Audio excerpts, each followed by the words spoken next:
Hi everyone, welcome to Living La Vita Loca podcast, a retro gaming podcast for some of your retro gaming needs. My name is Fazz. I'm Rich. And this week is our Freeplay Fortnightly, always fortnightly / never fortnightly, where we both take a game from any era of gaming and we play it and we review it, and then our partner in crime, me and Rich, here we are, opposite each other, then takes that review and makes it into a score. And you want to give the best possible review to get the best possible, although the score that you want to get at the end is how I would describe that. Well, what? Yeah, so what now? Anyway, we both played a game. There you go, done. Right, so we've both played it. We review it. The other person scores it. Oh yeah, you have to make it sound so simplistic. It is simple. Yeah, it is. Okay, it's not rocket science. Yeah, no, but I like to just make it sound like it's like really hard work. The sureness that Rich said that to me there. You're really weariness. You're really hard work, mate. All right, well, thanks very much. So, yeah, really happy. If I want to translate long-winded bullshit, I'll go to work. Thank you. Right. So, shall we Rochambeau? Oh yeah, go on then. Yeah. Okay. Right. Okay. Scissors, double scissoring. Paper, cuts, rock. Right, okay, cool. Right. So Rich is going to go first. I assume that means you've won and therefore you're going. Winner. So I am going to be talking about Starfox 64. I don't know why. I had real fear this week that we'd pick the same game for some... Weirdly, I thought we had as well. It was Unagi, but nowhere near, so it's fine. Cool. Right, so Starfox 64, also known as Lylat Wars. So this is a definite sort of trip down memory lane kind of thing for me, because I had it back in the day on the N64. And I was mucking about with the Switch Online expansion stuff and saw it on there and was like, oh shit, I haven't thought about this for years, Played it and was like, my God, I really did love this back in the day. Like an actual, holy shit, how could I have not played this game for this long? And to the extent that I text my dad, because I remember him also commenting on it and really liking the kind of pop of the colours and all that kind of stuff. And all that kind of stuff. And yeah, he remembers me playing it loads back in the day as well. And all that. And I was kind of like we had in the last episode where I was talking about trying to work out why Dead or Alive felt a certain way to me. I was trying to work out why I had this game on such a pedestal. And I realised that when you kind of had the SNES and the Mega Drive era, a lot of people were saying about that was the kind of first time that it felt like arcade games kind of came home properly. Yeah. I didn't have that because I'm that little bit younger. For me, the arcade was your kind of Sega Rally, Daytona USA, sort of mid-90s polygons and stuff like that. So what I realised over the last couple of weeks is that Starfox 64, Lylat Wars, whatever you want to call it, for me, felt more like the first time the arcade was coming home because it was an on-rails shooter made of polygons. And I'd never played the original Starfox game on the SNES or anything like that. So, it was my first experience with the series, and there it was, voice lines and stuff like that. You could put a rumble pack in your controller and all that, and it was like... Did you? Yeah. It came bundled with it. Oh, did it? Cool. And so it felt like this kind of weirdly forward-looking, immersive experience by dint of those two tiny little things that we really take for granted nowadays. I think we definitely do in the UK as well, because we have so much less of... Or certainly, again, being age 36, I feel the exact same way you do in terms of we missed the arcade as it was in its pomp. And we wouldn't necessarily have had even that much compared to, say, the arcades that you had in the rest of the world either. That is, we didn't. Whilst we certainly have and you can tell we have an arcade culture in terms of people talking about it, but we had less of the facilities, I would say. I think, or it looks like that in this country. I think that's fair. Like in America, you would have them in like shopping centres and stuff like that, whereas over here, it would be much more likely to be on the coast, on the seafront. You would find dedicated places. In city centres, you might find some, or certainly where I grew up, I don't know about you, but it would be the bowling alley and the bowling cinemas. alley and the laser quest. Do you know what I mean? And even then, it would be, you'd have 5 coin operated. It would be a small room slot off to the side of the lobby, wouldn't it? Yeah, and then a couple. Yeah, it would be maybe. In fact, I was in a bowling alley, the weekend just gone, and it was in Shipley on the edge of Bradford, and this isn't me sounding derogatory, but it's certainly one of those places that feels like it's never really left the late 80s / early 90s, and I have a fond feeling towards those kind of places. I even said to Sally, my wife, when I was in there, like I said like it felt like there was a lot of rough edges in that bowling alley. That it felt like you'd really cut yourself in there, like as in, and no one would care. You get tetanus, and I said I fucking love that. And she said looked at me and went, she said, I could tell that you would like that kind of place. And we went up, and we went upstairs, and we were at a birthday party, for our nephew, and went for a walk upstairs, and they had like a little birthday party room, and the next door they had a little room, and in that room they had air hockey, foosball. They had some sort of like Sega coin operated gun sort of arcade cabinet. Both guns were there. One was missing a button. She couldn't even press start on it, so it was meant to be a 2-player thing. And then up across the way, they had a Fast and Furious coin op, sitting down, racing car thing. And then they had this weird sort of, very cheap retro pie sort of gaming system on the wall that had E.T., like an Atari sort of like E.T. situation, or I'm just assuming Atari, whatever it was.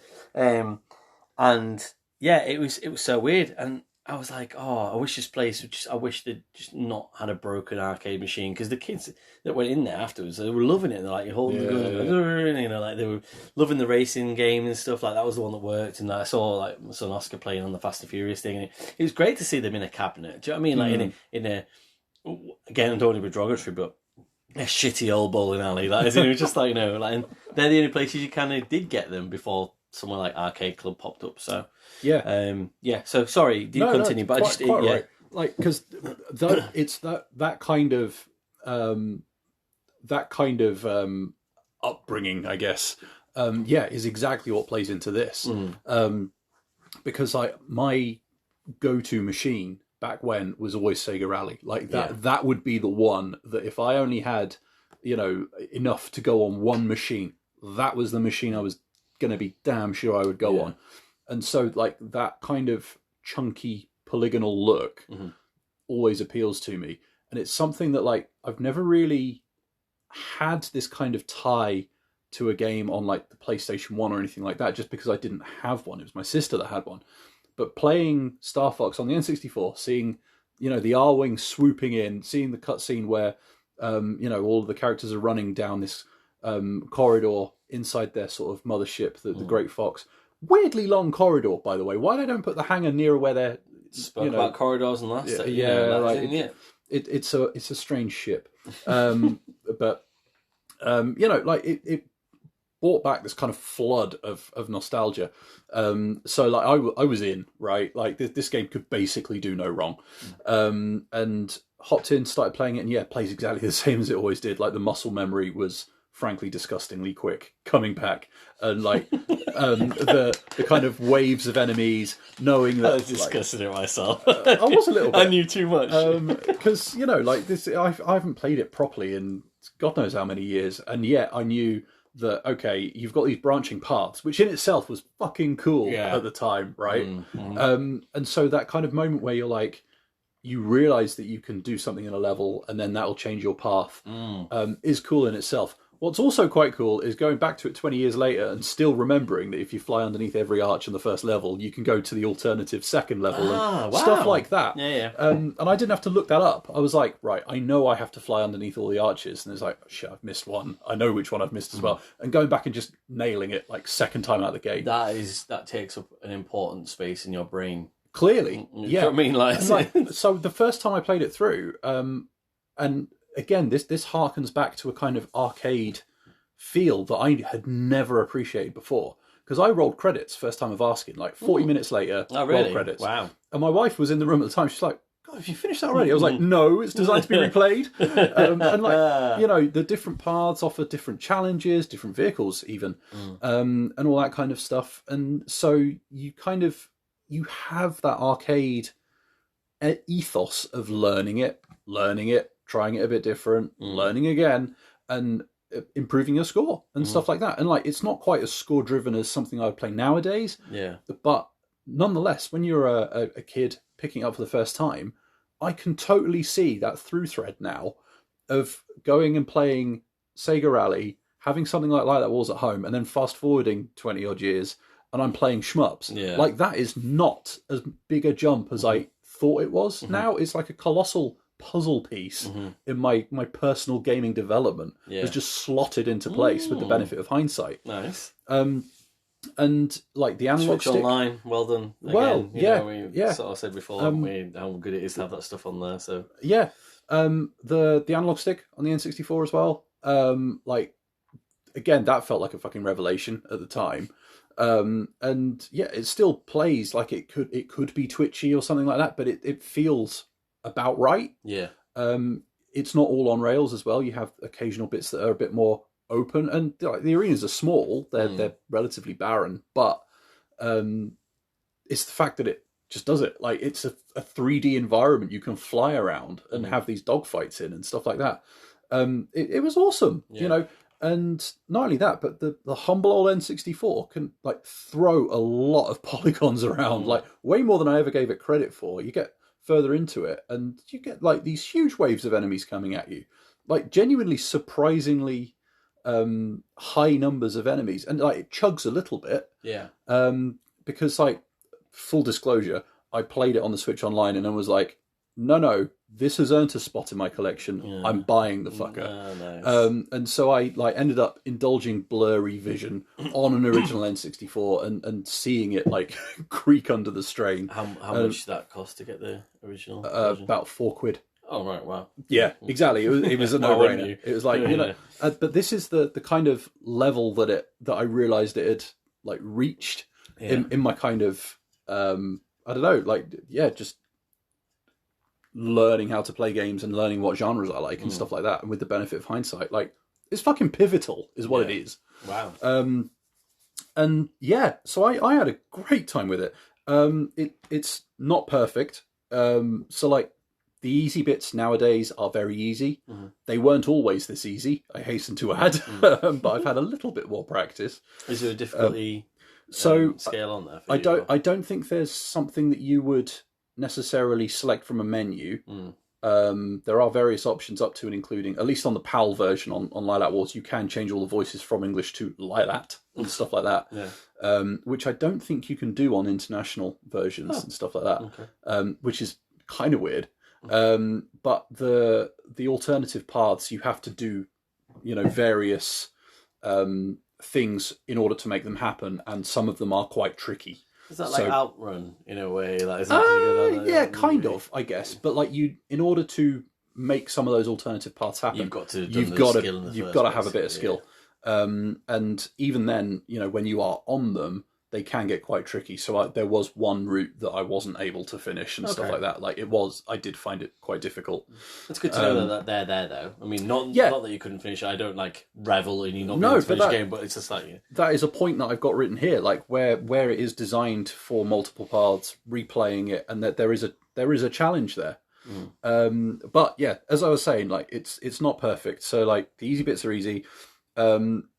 Slippy the frog is exactly as annoying as he always was. I'm nodding because I've never played any of the Starfox. Very so irritating character. Occasionally, because of the position of the camera and the kind of on-rails nature of it and the craft flying around, if you are facing a particularly big enemy, sometimes the sort of depth perception could be a little bit off, and you can get hit by attacks that you think you were avoiding. And it sometimes feels like the hit detection's not quite as clean and crisp as it could be. But that's a symptom of the era, I think. And And after that, I'm into the realms of real nitpicks, like what is the life expectancy of these animals anyway? You know, this is a fox flying a spaceship. He was the first hare, animal sent into space. Peppy Hare, talking about knowing your father and stuff like that, like it was a lifetime ago, which it might be for him, but it could have only been a couple of years, I guess. Really. So those are sorts of things you don't really appreciate when you're a kid. Too much time with the game. Yeah, that and why does being on Great Fox involve so much running? Can I just ask how much... This is just me being really stupid here now, maybe, but how much is this game like something like Dariusburst that is in, so anything at all or not at all? Just for me, that's never played a Starfox game, and the way you're describing it feels like it kind of feels a tiny bit like that, but maybe not. It is a tiny bit like it, but it's more like a kind of on-rails shooter where generally the camera is behind the ship rather than a 2D plane and the camera's off to the side. Okay. So I don't know, like, have you ever played Panzer Dragoon or anything like that? No. So yeah, it kind of imagine, all right, House of the Dead, right? Yeah. Imagine House of the Dead, but you have a camera behind the character you're playing as. Yeah. So it's third person, right? That would kind of be like Starfox. It's just not a stop-start, right? So anything like the Star Wars cabin? Kind of, yeah, kind of. Although, incidentally, it's only taken me 20 years to work out there's a cockpit view as well. It's funny how these little things come to you. You're like, oh shit, right, okay. Totally didn't notice before. And there's like a split screen multiplayer on it, which you can get into if you're on your own, but it just is you flying around in empty space. I was just going to say the camera just watches you. There's no bots or anything like that. Yeah. But there's a training mode as well and all that kind of stuff. So various things you can do. But yeah, so it's not like a shmup or a shooter as I would describe it nowadays, where it's 2D, and the camera's either above the ship or off to one side. Starfox is a 3D thing. The camera follows the craft as it flies forwards, and then occasionally you get to these areas where they are free roaming dogfights. And that might be the set piece for that particular mission. Yeah, like the idea is that it is a free roaming thing, and you are having to fend off, the bad guys or whatever, rather than get from A to B. Yeah, and all that. So yeah, that's my bad. I should have mentioned that earlier on. No, don't be. It's okay. I feel like I literally know nothing at all about Starfox apart from I know it exists, and I beat the shit out of Fox on Smash Brothers occasionally. Yeah. Do you know what I mean? Like, and I'm aware from seeing the trimmings around, seeing the game sort of art previously, and also seeing the style of the way you fight Fox and specials he brings in Smash Brothers. That is in like I kind of had an assumption of what it was like, and obviously I know when you were saying about it being polygonal and 3D. What I was trying to refer to with Dariusburst is almost like the feel of it, like it's like the space, like the aesthetic, rather than actually being how it played. So yeah, aesthetically, sort of. Yeah. Again, still not the same, but that's okay. Still not the same, but it's more aesthetically in the ballpark than mechanically, if that makes sense. And like you'd be well within your rights, especially if you've only kind of become aware of it through Smash Bros and stuff like that, for getting a little bit thrown, because they also did, I think Rare made it actually, like a Starfox like adventure game where it basically plays like Zelda, with the occasional spaceship bit. So like they have toyed with it over the course of the franchise and all that kind of stuff.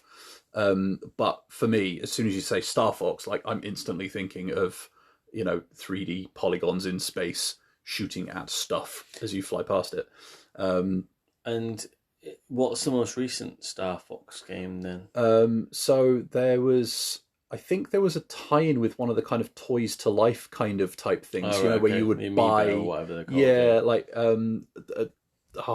it wasn't Starlink or something. Like there was a game that you could buy like Fox's ship, and use it in the game and all that kind of stuff. And I think that was kind of the last thing. But yeah, like certainly for like first party Nintendo stuff, they haven't really done much for a very long time now, besides put him in Smash Bros and I mean, the soundtrack's great, which is why so much of it pops up in Smash Bros. Yeah. So yeah, I think that's possible. The reason I was asking that is because, again, one of the only things I would know about it is that I feel like I've recently read a few bits where people are sort of saying, bring back Starfox. Yeah, I think they absolutely should. And like I think Nintendo should approach it like they did with F-Zero GX on the GameCube. Yeah. Get Sega to do it. Yeah. I reckon Sega on their day could do a really good Starfox game. But that's me. Yeah. Anyway, it's funny, isn't it? Like how I got to that position where Sega have been booted out of the console business, but people will go back to them and go, "Can you make this game for us, please? Because we know you do a really good job." Yeah. Yeah. Well, I mean, they've got previous hosts like Afterburner and like Space Harrier and stuff like that. Yeah. Are much more like Starfox than that makes more sense. Dariusburst and stuff. Yeah. And so I can imagine that if you take that kind of template and apply it, then I love Afterburner.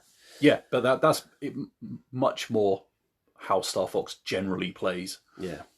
Oh, cool. Awesome. And one of the reasons I was kind of worried that would maybe... Oh, it's not, I need to give you a score, don't I? This is a hard one. You said that this game was pivotal. Oh...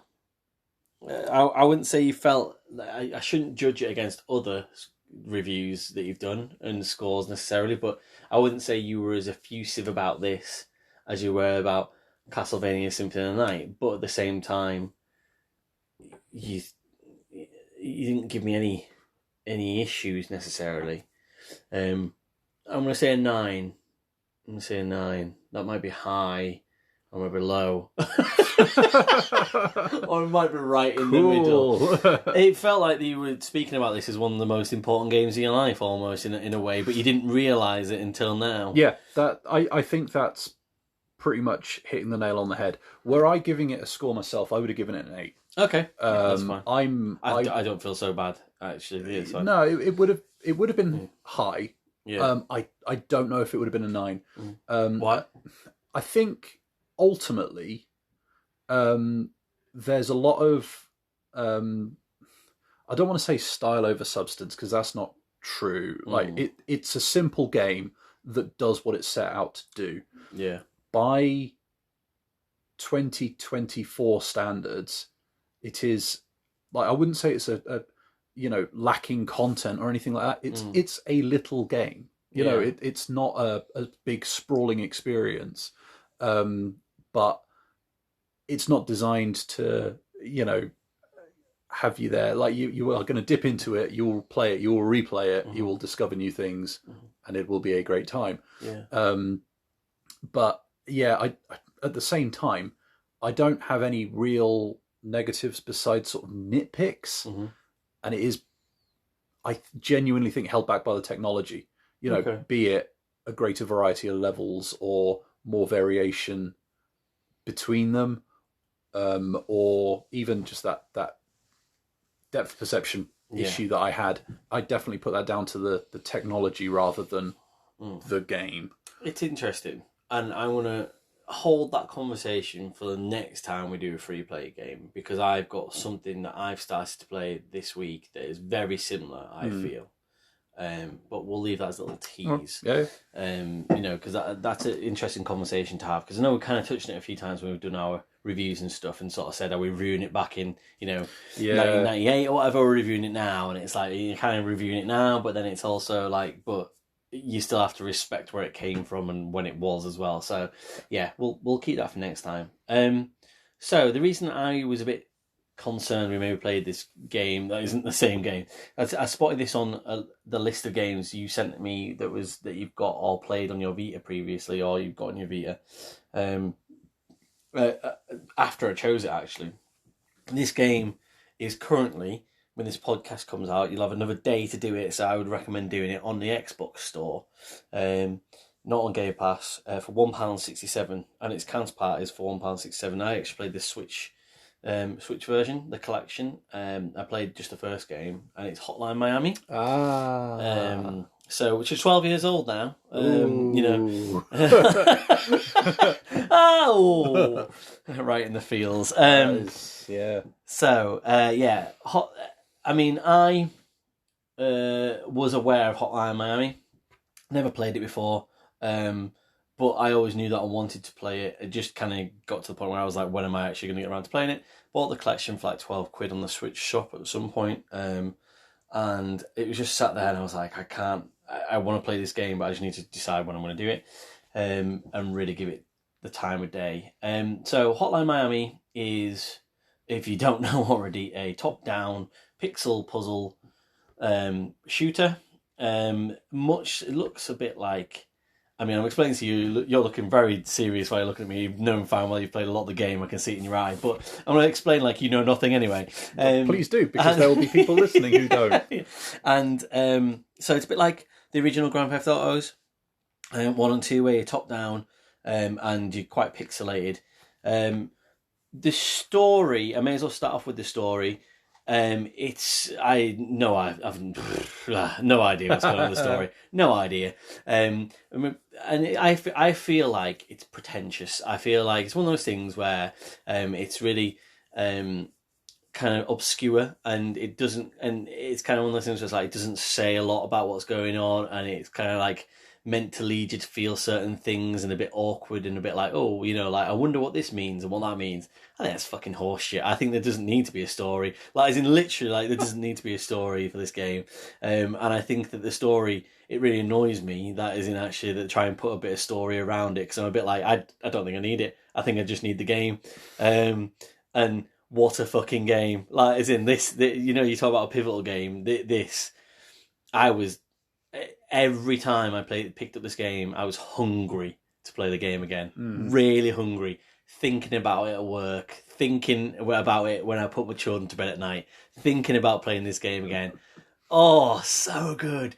Where do I start with all the good bits? Like, whilst I've sort of shit on the story, like, as in, I almost feel like I don't, you know, I can tell you this, it's up to you how you score the review. I don't really want that to go into the review of the game, because you can do what you want with that, but like I just don't feel like it's even part of the game almost in a way. Like, I don't think that your character needs it. I don't think the player needs it. I think what you need is some of the tightest mechanics of a game I've ever played. Control wise on the Switch, held in your hands, it's absolutely fine, but just to have the pure gold of how basic it is in terms of you've got to get through a level and it's a one-shot kill situation, and you've got all these enemies swarming around you, Russian mafia, police, whatever you want to call them, etc., etc. As soon as you go in a room, you get your fucking head blown off, and like if you do not just play it right.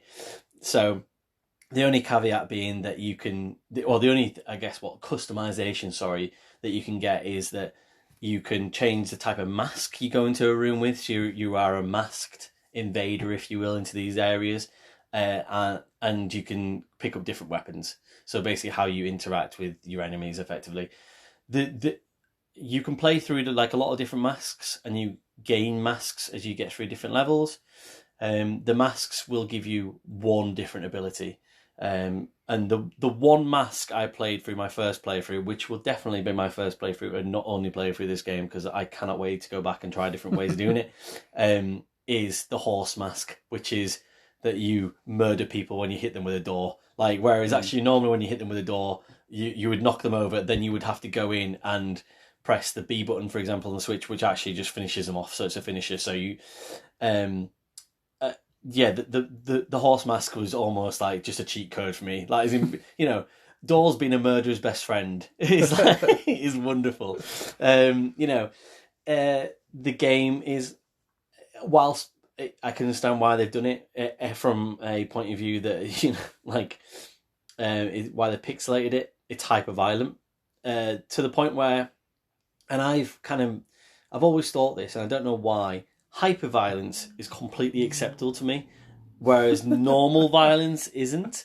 I don't know why that is, but hyper-violence is almost that point where I'm just like, it's so cartoonish. Yeah, exactly. It's just so out there. It's just so not real. Yeah, like, so it's just like, like, it doesn't matter how much you smash someone's face into the dirt or choke someone out so their head pops, or like you slice off like someone, like an arm and all this just blood gushes out everywhere. It's just not real. It's just not a real thing. Like, as in, like the fun isn't necessarily in like like all like the violence, but it's just like it's just there. It adds to the colour.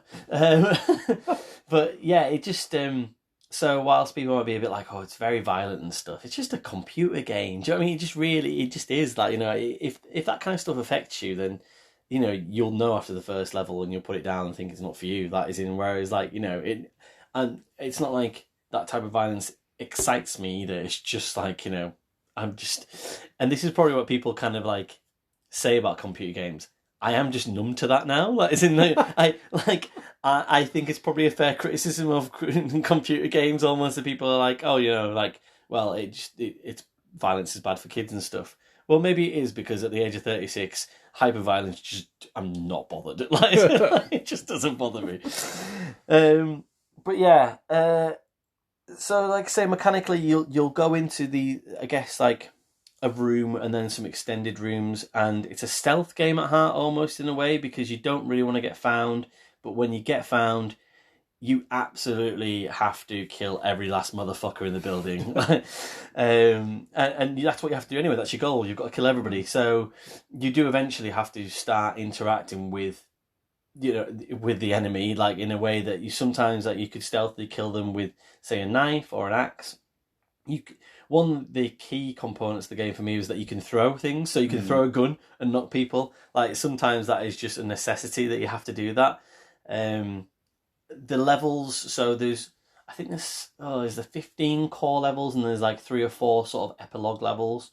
The levels I struggled with the most were 9 and 13. And when I looked up on the internet, 13 is called Assault, and that's the one that most people say is the hardest one. And for a while, I had to go away for a day or two and think, and got to the point where I was like, I can't do this. I just cannot do this level. Cannot do it. And then I'd be like, no, of course I can do it. Let's just come back and think about it. But 13, yeah, you that's where you've got to break into the police station, and whether you like it or not, like, as in the enemy swarm in that, and you physically run out of bullets when there are still enemies coming at all times in that level, and you've just got to be quick on the pickup of another gun. You've got to be quick on the hiding around a corner to take a breather. You've got to be quick on the targeting. So there is one thing I'd say is a help really in the game, is almost that if you click the right trigger on the switch again, for example, that will then auto target the next enemy. You just have to be careful with that, because it can auto-target the wrong enemy, especially when you've got 4 or 5 of them running at you. But it can also be your saviour, because if you're going to a room and there's 6 people in that room, you can quickly break open the door with a target on, shoot a shotgun shell, take out 2 of them, then drop back out the room, press the target again, and do the same sort of thing. So it is, if you don't use that mechanism, you probably can't do the game. It would be my sort of, I guess, tip for people listening if you've not played the game already. Yeah, this game just totally took my breath away. Like, as in, I absolutely had a whale of a time playing through this game, and like I said, I was just thinking about it all the time, in a positive manner. Like, I was just thinking, I just want to go back and play this game and complete it. I won't lie, I've still got one of the epilogues to do. I think 1 or 2 of the epilogues to do, but they get really hard in there as well. But almost like you get to the point where you're like, I finished the game, and like, I did the epilogue, and I know I should, if I love this game and it's one of my favourite games ever, I should finish it off. But I'm a bit like, also, like, I feel like I've completed so much already, like, and I know I'm going to go back to it at some point. I know I will, but it just like I said, there's no story to it for me. Like, and I know I've not played number 2 yet. I've read about number 2. And it sounds silly, but it doesn't sound like it's necessarily for me. Like, it's, even though I own it and I could just very easily go and play it, especially after playing this and absolutely loving it, I think it's more about the narrative, and also it's a bit of a wide, and like the levels are a bit bigger and things. I love how tight the levels are in this. Games that just do so much with so little. Yeah, you've got one core mechanism, and you've got one small area to be doing that in. and the challenge and difficulty is that you just get a few more enemies, and maybe you get.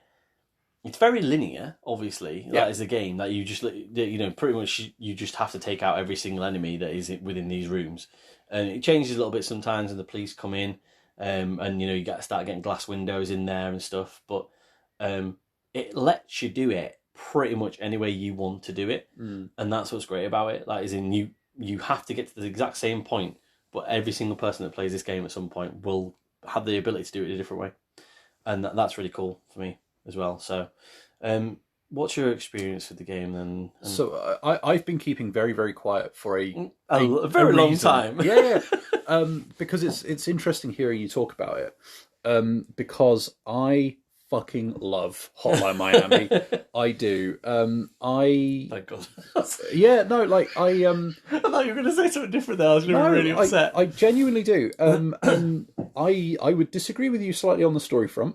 I actually found it quite interesting, personally. Okay. But then I quite like pretentious bullshit. So, but I 100%ed Hotline Miami back in the day. Like, because if I remember rightly, there was like a secret level or something like that you could unlock as well, like collecting letters or something like that. Yeah. Managed to do that as well. There was one, like me and some of my friends from uni would quite often, like, each year we would go to a Centre Parks. We had a little run where we went to a bunch of different ones and all that kind of stuff. And there was one particular one where I'd just picked up Hotline Miami. Yeah. And my overarching memory of that holiday is sitting in a corner of a chalet at Centre Parks, which is like this holiday camp type thing in the woods, playing Hotline Miami and just like hosing it.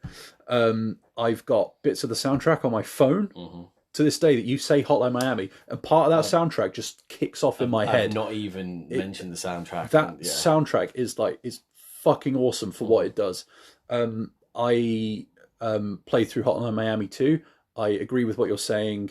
Without you even playing it, it's not on the same level. Hotline Miami 1 is basically lightning in a fucking bottle. Hotline Miami 2, like that bar was set so high, it was never likely to clear it. It does a damn good job, but it ain't the same. Yeah. And it throws some interesting gameplay wrinkles in there, don't get me wrong, but it's not the same. It's not as tight, it's not as focused, and it's worse for it. Not by much, but it is. The thing I found with Hotline Miami as well was on the Vita's screen, it's quite, like, it takes that small play area and scales it down. I don't know if it's significantly smaller than anywhere else, but being able to use the touch screen to like look ahead a little bit and look around made a big difference. Learning to like recon a building by going around the outside first and stuff like that was all useful. If I remember rightly, and it has totally learning that now, but that's fine. Yeah, but it's those sorts of things. I'm like, what the fuck? You can do that? I'm like, oh my god! Go and have a little peek around and all that kind of stuff, and just get a bit of a sense of the lay of the land. I felt one time it lagged. I fell through the stage, and I was just walking around, and I was like, I want to kill you in the middle, but I can't get to the GUI center. But if I remember rightly, when you actually finish a level, you have to walk back out as well through at least some of them. Yeah. And so you have this, like, especially if it's been a particularly tense, particularly difficult level, and you get to the end, and then you have that moment of having to walk back through the utter carnage that you've and it's almost like a kind of out of body experience sometimes where you. It drops the music, doesn't it? It yeah. drops the soundtrack. It just has like a weird sort of ethereal sound. Yeah. And you have this weird experience where it's like, shit, did I do that? Yeah. and that ties to the story for me. Like that is a fundamental part of the experience. That kind of tightening of the tension, and then that release at the end where it's like, and finally it's all over. You're like, oh shit, and like, yeah, it's very rare that a game can do that. And I think that, like, I know they did they did do a game of this franchise, but it was like a kind of hex-based strategy thing. If ever they do a John Wick game, Hotline Miami is the template they should be using for it. And yeah, I absolutely adore it, and would encourage anybody that has even a passing notion of an interest. £1.67 at the moment. It's absolutely worth it. Like it is tense, it is difficult as hell, but oh so rewarding. I felt, and I texted you, it's sort of like, without revealing what I was playing, I sort of said, I'm playing this sort of like rhythm game. Like, it sounds like, it's just like, but that's what it is. It feels like you just kind of like, you just get into a rhythm with it, and then as soon as you sort of, and it was almost like, you know, as soon as I was out of it for a day, I'd be like, oh, and like You have to practice. Yeah, to get back into I almost got a tighten in my stomach because I was like, oh god, like, you know, I'll probably have to take like, you know, half an hour just to get back into it, get my reflexes back. Yeah. Sorry, you know, carry on. Because that, I think rhythm game is a good way of describing it though, because like I studied film, everyone, and I did a little bit on like Hong Kong cinema, and like if you have a kung fu action film, like a classical martial arts film, a lot of the fight choreography will be that it'll have a rhythm, it'll have a stop start, it'll be like a flurry of action, then a pause, and then a flurry of action, then a pause, and all that kind of stuff. And John Wick, to use that example again, plays into that, but with gunfights. And so like whenever he ducks behind a wall and stuff like that, will be that little pause, and then you'll have a flurry of action again. Hotline Miami has that exact same pattern, where you will go in, you will clear a room, and then you'll like take a second, crouch behind a wall, like you were saying, duck back, take a breather, reload, grab a different weapon, whatever, and then go again. And it I can't think of many other games, if any, that tap into that like rhythm idea so strongly. There must be a specific hormone in my head that is excited by the closed off tower heist, the raid, Die Hard, Hotline Miami, Dread. You know, that the tension of just being locked in somewhere and you've just got to fucking blow your way out of there with a shotgun, just like, you know, or something like that, or, you know, like, or stealthily get by. And I know you alluded to the difficulty. You said it's difficult as hell. It is, but they put